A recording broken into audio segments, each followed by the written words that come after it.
कितने बेच रहे हो? तो जो यहाँ पे ऊपर सेकंड ट्रांजेक्शन में गुड्स आए थे और कैश गया था, अब क्या होगा? हमने गुड्स बेचे, जो गुड्स बेचे तो क्या होगा? गुड्स जाएंगे और बदले में क्या आएगा? कैश। बदले में क्या आएगा? समझ आ गई बात? तो जो हमारे गुड्स जा रहे हैं और बदले में क्या आ रहा है? कैश। बदले में क्या आ रहा है?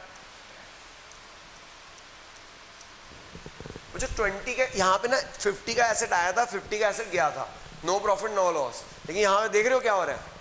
20 के गुड्स जा रहे हैं, हमने 20 के गुड बेचे थे, कितने बेचे थे? 30 में। कितने का प्रॉफिट हुआ था? कितने प्रॉफिट हुआ? 10। कितने प्रॉफिट हुआ? 10,000 का प्रॉफिट हो गया। जो बिजनेस प्रॉफिट अर्न करता है, बिजनेस एक आर्टिफिशियल पर्सन है, अल्टीमेटली उसमें इन्वेस्ट किया उसके ओनर ने, तो जो ये प्रॉफिट अर्न किया वो किसको देंगे हम? उसके ओनर को। किसको देंगे? तो बच्चों 20,000 के गुड्स हमने 30 में बेच दिए। 20,000 के गुड्स कितने बेच दिया? बिजनेस ने कितना प्रॉफिट अर्न किया?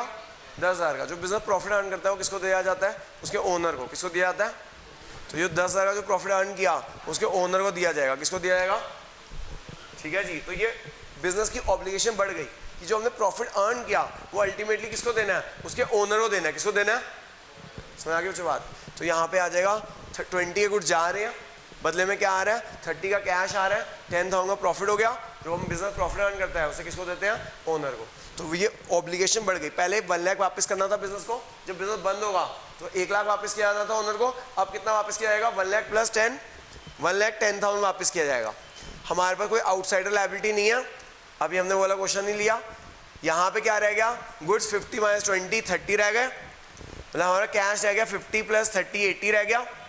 हमारे पास स्टॉक कितना रह गया? 50 माइनस 20 30। आप देख सकते हो बच्चों 80 प्लस 30 110, 0 प्लस 110 110, हेंस प्रूव्ड क्या? Asset equals to liabilities plus capital, LHS equal to. तो जो ये पहला क्वेश्चन था, मैं अभी आउटसाइडर लायबिलिटी लिया नहीं, अभी अगर टाइम बचेगा तो मैं आउटसाइडर लायबिलिटी वाला क्वेश्चन कराऊंगा, नहीं तो नेक्स्ट क्वेश्चन क्लास में कराऊंगा। ठीक है, एक बार दोबारा समझेगा, फिर उसके बाद एक बार दोबारा समझने के बाद आप नोट करना, फिर मैं आपको एक क्वेश्चन करने के लिए दूंगा। किसी को समझ नहीं आया वैसे कुछ भी, शर्माओ मत, क्योंकि पहली क्लास है, ऐसे कई बच्चे होते हैं जिनको समझ नहीं आता, क्योंकि पहली चीज़ है, नई चीज़ है। अगर नहीं आया तो शर्माओ मत, बताओ, ताकि मैं आपको और एक्सप्लेन करूँगा। हाँ जी, आ गया? आपको आया बेटा? हाँ बेटा, नहीं आया? कितना आया? चलो फिर भी दोबारा समझो। पहले फॉर्मेट समझ आया आपको? क्या करना है? ऊपर क्या लिखना है? Accounting equation. क्या लिखना है? फिर क्या लिखना है? Serial number. क्या लिखना है? फिर क्या लिखना है? ट्रांजेक्शन्स। फिर क्या लिखना है? फिर क्या लिखना है? Asset equals to liabilities plus capital. क्या लिखना है? Asset equals to liabilities plus. Serial number 1 है Ram start business with cash. Ram start business with, तो बेटा हमारे पास क्या आया? कैश नाम का एसेट आया। क्या आया हमारे पास? कैश नाम का एसेट आ रहा है। कैश नाम का एसेट आ रहा है। हम राम जी के अकाउंटेंट नहीं है, हम किसके अकाउंटेंट हैं? बिजनेस के। आपको लेना कि बिजनेस ने उधार लिया। बिजनेस ने किससे उधार लिया? ओनर से। ओनर कौन है? राम। तो कैश आया, उधार लिया ओनर से, तो ये ओनर एक स्पेशल बंदा है, तो हमने उसकी लायबिलिटी का स्पेशल नाम दिया। क्या नाम दिया? कैपिटल। जो ओनर बिजनेस को उधार देता है उसे क्या बोलते हैं? कैपिटल। तो capital is the amount invested bye owner in the business. Capital is the amount invested bye owner in the, समझ आ गई बच्चों बात? Next, purchase goods. हमने गुड्स खरीद लिए। बिजनेस यही है, खरीदो और बेचो। दुकानदार नीचे सारे बिजनेसमैन हैं, वो खरीद रहे हैं और आपको बेच रहे हैं। ठीक है, तो गुड्स खरीदे, गुड्स आ रहे हैं। गुड्स को क्या बोलते हैं बच्चे? स्टॉक। क्या बोलते हैं? तो ये हमने गुड्स खरीदे और बदले में क्या जा रहा है? कैश। बदले में क्या जा रहा है बच्चों? मैं आपने यहाँ माइनस यूज कर रहा हूँ अकाउंट्स में ना। अभी पहला क्वेश्चन है, थोड़ा मैंने कहा तुम्हें आधा डाल दूँ। अकाउंट्स में माइनस नहीं लिखते, अकाउंट्स में माइनस या ब्रैकेट लिखते हैं। क्या लिखते हैं?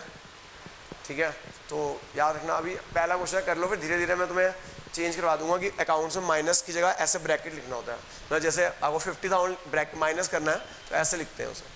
ठीक है, इसका मतलब ये होता है, ब्रैकेट का मतलब माइनस। भाई पहला क्वेश्चन था इसलिए मैंने जानबूझ के माइनस लिख रहा हूँ। 1 लाख में से 50 गए, कितना रह गया? 50। 1 लाख कैश था, हमने दुकानदार से गुड्स खरीदे तो कैश चला जाएगा और गुड्स आ जाएंगे, और गुड्स लायबिलिटी 0, कैपिटल 1 लाख। आप देख सकते हो दोनों साइड इक्वल है। ठीक है। 1 लाख में से 50 का 50, पहले से कोई स्टॉक नहीं था, 0 + 50 50, पहले से कोई भी लायबिलिटी नहीं थी, अभी भी कोई लायबिलिटी नहीं है, ओनर से भी कोई लायबिलिटी नहीं। हर स्टेप का चेक करना है बच्चों कि दोनों साइड इक्वल है या नहीं है। समझ आ गया बच्चों बात। नेक्स्ट, हमने गुड बेचे 20 के 30 में, गुड बेचे 20 के, तो जो 20,000 गुड बेचे 30 में। बच्चों अगर आप 20,000 गुड बेचोगे तो गुड्स जा रहे हैं, देखो जो एसेट आए वो प्लस कर दो और जो एसेट जाए वो, यहाँ पे गुड्स नाम का एसेट आ रहा था और कैश जा रहा था, यहाँ पे क्या हो रहा है, गुड्स आ रहे हैं, सॉरी गुड्स जा रहे हैं, सोल्ड किए तो जाएंगे, सोल्ड किए तो जो जाएंगे उसे माइनस कर दो, और बदले में क्या लोगे, फ्री में दुकानदार दे देता है, नहीं कैश लेता है, क्या लेता है। तो यहाँ 20,000 की चीज 30,000 में बेची, 20,000 की चीज कितने बेची, कितने का प्रॉफिट हुआ, 10। प्रॉफिट किसको देंगे हम, ओनर को। प्रॉफिट किसको देंगे, ऊपर वाले में क्यों नहीं ऐड किया था, क्योंकि 50 की चीज आई थी, 50 चीज गई थी। यहाँ पे 20 की चीज जा रही है और 30 की चीज आ रही है, एक एसेट जा रहा है 20 का और बदले में क्या आ रहा है 30, 10,000 क्या हो गया, प्रॉफिट। 10,000 क्या हो गया, प्रॉफिट किसको देते हैं, ओनर को। प्रॉफिट किसको देते हैं, 50 + 30 80, 50 - 20 30, लायबिलिटी 0, कैपिटल 110, इधर भी बच्चों 110, इधर भी 110, hence proved asset equals to liabilities plus capital, hence proved asset equal to liabilities plus LHS equal to,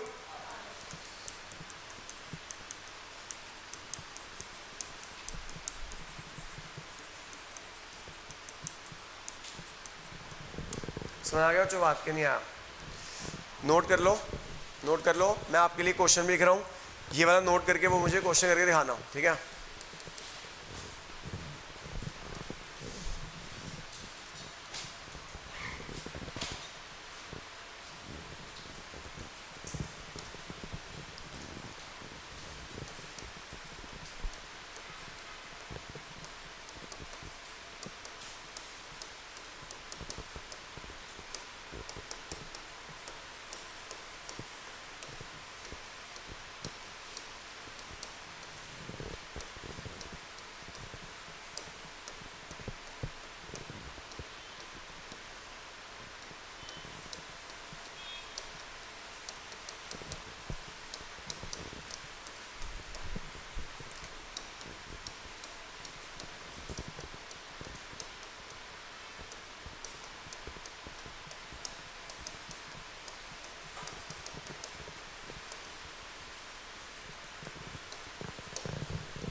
ये बच्चों क्वेश्चन नोट करने का, साइड में मैंने क्वेश्चन लिख दिया, वो आप करके दिखाना, ठीक है।